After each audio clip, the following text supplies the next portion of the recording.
Alors on va continuer avec les barycentres et on va démontrer des propriétés encore une fois sur le triangle. Alors le triangle, hein, il y a de multiples propriétés, des relations métriques. On pourrait faire un ouvrage complet et dense rien que sur le triangle. Alors là il s'agit en fait des bisectrices, démontrer qu'elles sont bien concurrentes en un point et de voir une propriété du point d'intersection. Et pareil avec l'orthocentre, on a déjà démontré dans un autre exercice que les hauteurs étaient concurrentes, hein, et là on exprimera l'orthocentre également comme barycentre. Alors avant de commencer, quelque chose d'assez général. On a un point ici d'un segment, alors je me place sur un segment AB, je prends un point G sur le segment AB, et ce que je veux c'est exprimer G comme barycentre des points A et B. Alors comment on va faire? Déjà, on s'aperçoit que les vecteurs GA et GB sont donc collinaires ici. Alors comme G est sur le segment AB, ils sont collinaires et de sens contraire.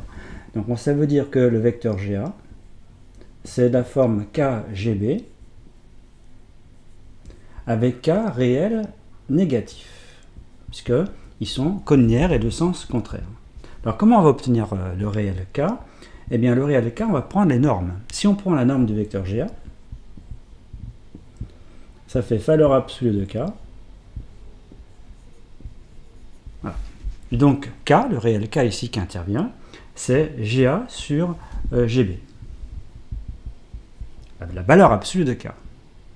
Donc du coup, K, il faut le faire directement, c'est moins, puisque c'est négatif, GA sur GB. Donc ici, c'est ce que je vais faire. Je vais remplacer K, ici, vous voyez, par moins GA sur GB. Donc j'obtiens ça. Le GB ici, je transpose, et je transpose tout en fait. Donc ça me fait GB fois le vecteur GA, plus GA fois le vecteur GB, égale le vecteur nul. Du coup, on reconnaît que G est le barycentre du système AGB, ABGA. Donc ici, G barycentre du système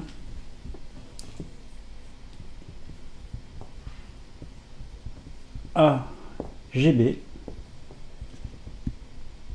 BGA. Alors on s'en servira par la suite. Bien. Alors on va appliquer tout ça avec un triangle ABC, et vous voyez, j'ai considéré ici le point I, le pied de la bisectrice issue de A. Et ici, ce sera le point J, le pied, la bisectrice de ce triangle issu de B. Alors, ce sont des bisectrices intérieures, c'est-à-dire que le point I appartient au segment BC. Et comme il est sur le segment BC, on sait que I, c'est le barycentre du système BIC, CIB, avec ce qu'on a fait tout à l'heure. Bien. Alors, on veut exprimer ce barycentre autrement. Alors, pour exprimer ce barycentre autrement, je vais prendre des triangles ABI et AIC. Et ce que je veux, c'est exprimer les aires de ces triangles de deux manières différentes. Alors pour A, I, B. Alors ici, il y a des points qui n'y sont pas, donc je vais rajouter ici, donc ici le point J, hein, c'est celui-ci. Donc ici, vous voyez, je vais prendre ici une hauteur, c'est-à-dire je vais projeter ici, donc j'appelle ici L, le projeteur orthogonal de I sur AC. Ici, je vais appeler ici M, le projeteur orthogonal de A sur BC. En fait, AM, c'est la hauteur issue de A. Ici, je vais appeler P, le projeteur orthogonal de I sur AB. Bon, donc, exprimons l'aire du triangle AIB. AIB. Donc, ici, AIB, si je prends ici cette hauteur, l'aire de AIB, c'est 1,5, donc, fois IP, fois AB. Bon, alors par convention, hein, la longueur du côté ici, opposée à C, c'est-à-dire AB, ça se note petit c. Ici c'est petit b, ici c'est petit a. Bien. Et c'est aussi égal à 1,5. Donc maintenant j'ai pris cette hauteur, maintenant si je prends la hauteur AM fois BI. Ça, c'est pour ce triangle-là. Maintenant, si je prends le triangle AIC, eh bien j'exprime des aires, ça fait 1 demi. Donc ici, je vais prendre, j'avais pris IP ici, je vais prendre IL, donc IL fois AC, et c'est aussi 1 demi fois, donc ici, quelle est la hauteur du triangle AIC? Bah, c'est AM, c'est toujours AM. Et donc c'est 1 demi de AM fois IC. Ou C. Bon. Donc voilà les deux triangles, et j'exprime leur aire de deux façons différentes. Alors donc ici, vous voyez BI et CI, c'est ce qui interviennent ici dans le barycentre. Donc AC, on a dit que AC, ici, c'était petit b.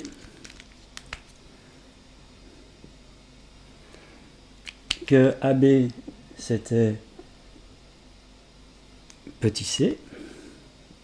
Et vous voyez, il y a IP et IL. IP et IL. Alors, c'est pas forcément évident sur ma figure, mais en fait, ces deux longueurs sont égales. Jusqu'à présent, je n'ai pas utilisé le fait que ici, on avait I, le pied de la bisectrice issu de A. Je n'ai pas utilisé en fait que ces deux angles-là étaient égaux. C'est à ce moment-là qu'on utilise, parce que vous voyez, si je prends le triangle API qui est rectangle en P, on voit que IP, comment on exprime IP? Eh bien, c'est AI fois le sinus de alpha. Et si on fait l'autre côté, c'est pareil, dans le triangle AIL, IL, c'est AI fois sinus de alpha. Donc, dans le fait qu'il y ait le même angle ici, ça veut dire que IP égale IL. Donc IP égale IL. Alors, que vais-je faire maintenant avec ces deux égalités? Eh bien, je vais en faire le quotient. Je vais faire ça divisé par ça, égale ça divisé par ça. Ou ça, ou le contraire. Donc je vais faire le contraire, je vais faire ça divisé par ça. Donc si je fais ça divisé par ça, ça divisé par ça. Alors on vient de dire que IP et IL étaient égaux. Donc si on fait ça divisé par ça, il me reste B sur C. Donc ça divisé par ça égale ça divisé par ça. Mais si je fais ça divisé par ça, tout simplifie, il reste ici CI sur BI. CI ou IC, on va mettre IC pour que ça soit écrit dans le même sens, sur IB. Donc qu'est-ce que peut en déduire ici? Donc ces deux quotients sont égaux, ça veut dire qu'en fait, on va de IC à B en multipliant par un certain coefficient, K, et on va de IB à C en multipliant par le même coefficient. C'est-à-dire qu'il y a proportionnalité. IC, IB, c'est proportionnel à B et C. Alors pourquoi je parle de proportionnalité? Parce que ici, on sait que par homogénéité, si je multiplie ici les deux coefficients par un même nombre, c'est le même barycentre. Donc si je multiplie ici ces deux coefficients par K, le nombre K dont j'ai parlé ici, je vais obtenir ici le barycentre du système B petit b, C petit c. Par homogénéité.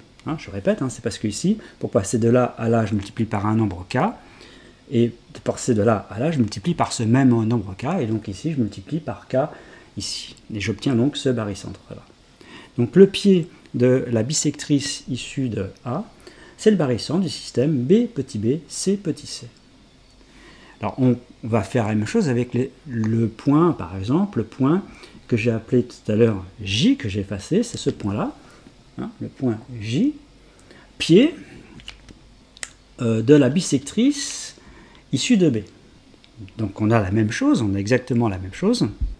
Donc par un raisonnement tout à fait analogue, si donc J, le pied de la bisectrice issue de B, ce serait donc le barycentre du système A petit a c'est la longueur BC, C petit c, et si je prends K, le pied de la bisectrice issue de C, eh bien, donc ce serait un point ici qui serait le barycentre du système A petit a, B petit b, par une démonstration tout à fait analogue. Donc, que va-t-on prendre selon vous comme barycentre? Je n'ai pas démontré pour l'instant que les bisectrices étaient concurrentes, mais j'ai exprimé les pieds des bisectrices comme barycentre de deux points. Eh bien, je vais prendre le point G, vous l'aurez deviné, qui est le barycentre en fait du système AA, BB, C, C. Je prends ce barycentre. AA, BB, CC. Alors il existe bien, puisque si je fais petit a plus petit b plus petit c, il s'agit ici des longueurs, hein, des longueurs des côtés. Eh bien la somme est non nulle, donc c'est bien un barycentre. Et on connaît les formules de barycentre partiel, ou d'associativité du barycentre. Si je prends ce barycentre partiel, or le barycentre partiel AA, BB, c'est justement K. Donc G, c'est aussi le barycentre du système K, A plus B, C, C. Formule d'associativité. Donc on en déduit, en faisant comme ça, par associativité, que G appartient à CK. Donc je vais le marquer au fur et à mesure. Maintenant, plutôt que prendre A, B, je prends AA, CC. Et je prends le barycentre partiel. Donc le barycentre AA, CC, c'est J. Donc c'est aussi le barycentre du système J, A plus C, B, B. Et comme G c'est un barycentre de ces deux points, c'est que G appartient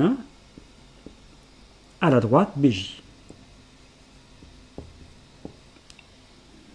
Et dernier point, si je prends le barycentre partiel, mais en prenant maintenant les deux derniers, eh bien, le barycentre partiel BBCC, bah, c'est I. Donc, G, c'est aussi le barycentre du système AA. I, B plus C.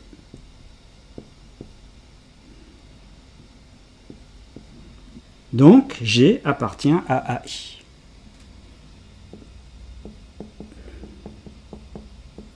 Autrement dit, on démontre en fait deux choses. Première chose, c'est que G, c'est l'intersection des trois bisectrices, puisque AI, CK et BJ sont les trois bisectrices. Donc déjà, les trois bisectrices sont bien concurrentes en un point G. Et ce point-là, de concours, c'est le barycentre du système AA, BB, CC. Donc voilà déjà une expression d'un barycentre et on démontre le concours de trois droites remarquables dans un triangle. On va aller un peu plus loin sur ce point G. Alors maintenant, vous voyez, je prends le projeteur orthogonal de G sur AB et sur AC. J'utilise uniquement le fait ici que G c'est l'intersection donc des bisectrices et j'utilise le fait ici que G est sur donc la bisectrice AI. Alors, vous vous rappelez ces deux longueurs là tout à l'heure. Ces deux longueurs sont égales. Bien, elles sont égales et on sait que ces deux droites sont parallèles.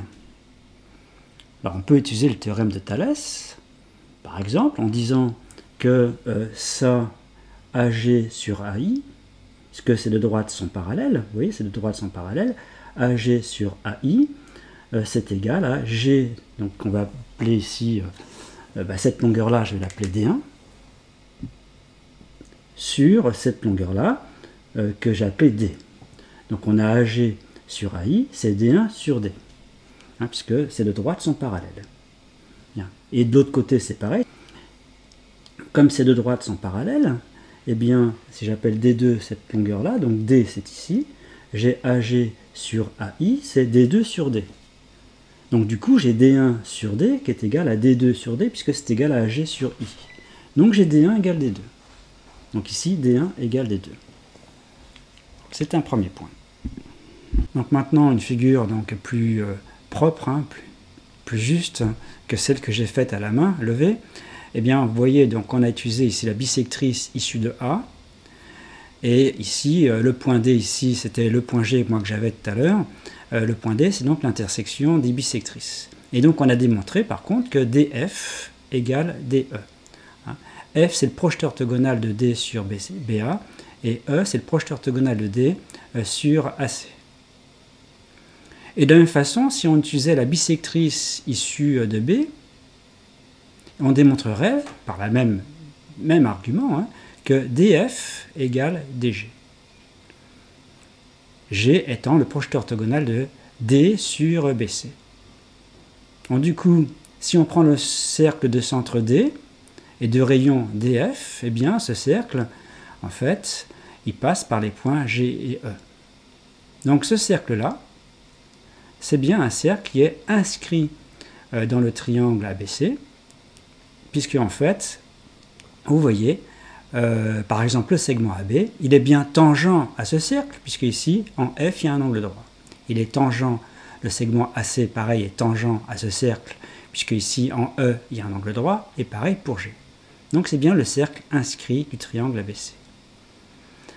Donc on a démontré grâce au barycentre que les bisectrices étaient concurrentes, et c'est en plus le point de concours, c'est un barycentre du système A, petit a, B, petit b, C, petit c. Et en plus, ce point-là, ce barycentre, c'est bien le centre du cercle inscrit dans le triangle ABC. Bon, on va le faire maintenant avec l'intersection des hauteurs, et ça terminera un petit peu l'utilisation des barycentres dans le plan. Alors on va ici utiliser la hauteur AH, et on a démontré dans une autre vidéo que les hauteurs étaient concurrentes en un point qu'on appelle l'orthocentre. En fait, l'orthocentre, je veux l'exprimer comme barycentre des points ABC. Alors comment on va faire? Alors déjà H, on sait que H, d'après ce qu'on a dit, c'est le barycentre de quel système? Eh bien du système BHC, CHB. Alors à condition que le point H soit sur le segment BC. Alors ça, il faut faire attention. Si on veut ici que les pieds des hauteurs soient tous les trois sur les segments, les trois angles ici doivent être aigus. C'est-à-dire qu'on veut que l'orthocentre soit à l'intérieur du triangle. Donc on supposera ici que l'orthocentre est à l'intérieur du triangle, c'est-à-dire les trois angles sont aigus. Alors on veut exprimer ce barycentre autrement. Eh bien ici, comment on va faire?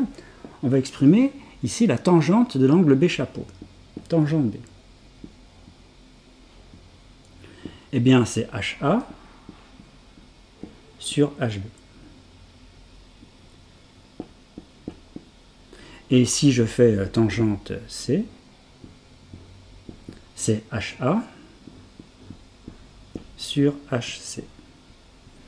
Alors tout à l'heure, on avait exprimé les aires des triangles de deux manières. On avait fait le quotient membre à membre. Ici, c'est pareil, on va faire le quotient membre à membre.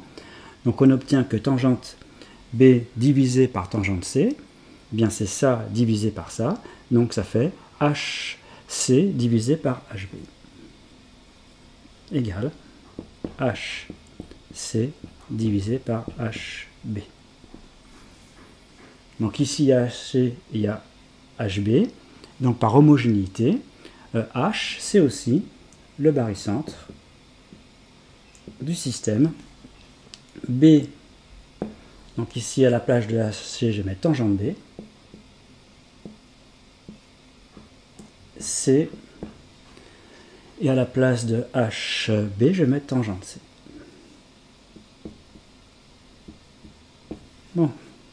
Et on pourrait faire pareil avec les autres pieds des hauteurs. Et donc, vous vous doutez de ce qu'on va faire. On va prendre le point G,